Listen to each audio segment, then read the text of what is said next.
अब मैं आपको श्रावण मास की अमावस्या को क्या करना चाहिए उसके महात्म्य के बारे में बताने जा रही हूँ। भगवान शंकर सनत कुमार से बोले, अब तुम श्रावण मास की अमावस्या को क्या करना चाहिए उसके बारे में सुनो।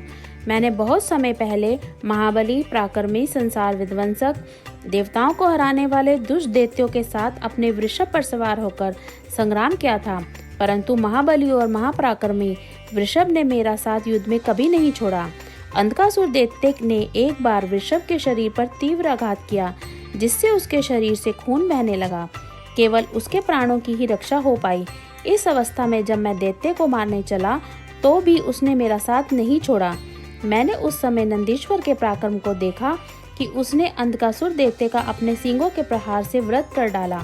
मैं नंदी के इस कार्य से बहुत प्रसन्न हुआ और मैंने उससे वर मांगने को कहा। तुम जो वर मांगोगे मैं अवश्य दूंगा।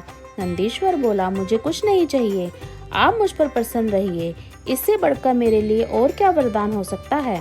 फिर भी संसार की भलाई के लिए आपसे प्रार्थना करता हूँ। आज श्रावण मास की अमावस्या है।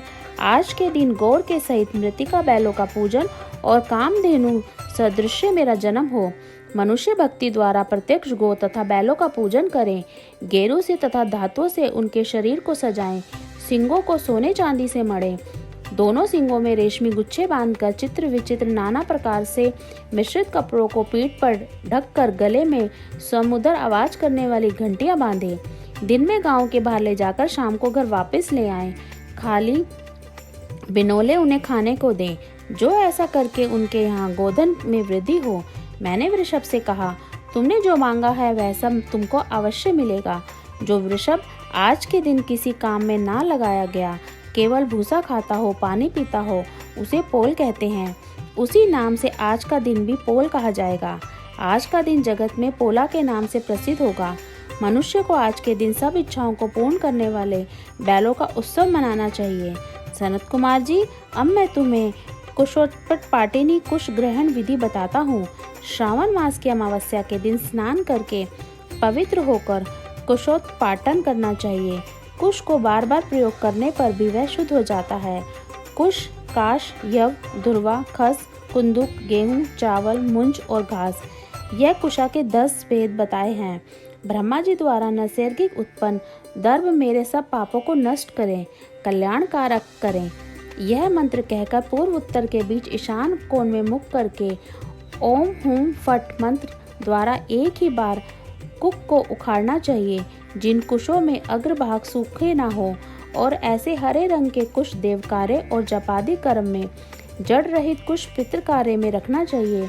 देव कार्य और पितृ कार्य के लिए 7 पान वाले कुश उत्तम बताए गए हैं। मध्य में पत्र ना हो ऐसे अग्रभाग सहित आदेश प्रमाण कुश पवित्रक में रखने योग्य हैं।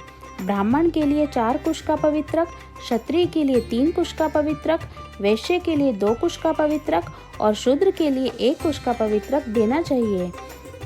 उत्पन्नार्थ के लिए वर्णों के लिए 2 पवित्रक होते हैं। 50 का ब्रह्मा तथा 25 का विष्टर होता है। पवित्रक को आचमन करते समय हाथ से ना निकालें। विकट, अग्निकारक तथा पाद्य समाप्ति पर पवित्रक को त्याग कर देना चाहिए। दर्भ तुल्य पुण्यदाता अन्य कोई पवित्रक पाप नाश नहीं है। जितने देव और पितृ कार्य हैं वह सब दर्भाहीन है। अमावस्या के दिन ऐसे दर्भों को स्वीकार करना चाहिए। यह दर्भ कभी भी बासी नहीं होते। श्रावण मास महात्म्य यहीं पर समाप्त होता है। बोलिए श्री विष्णु भगवान की जय।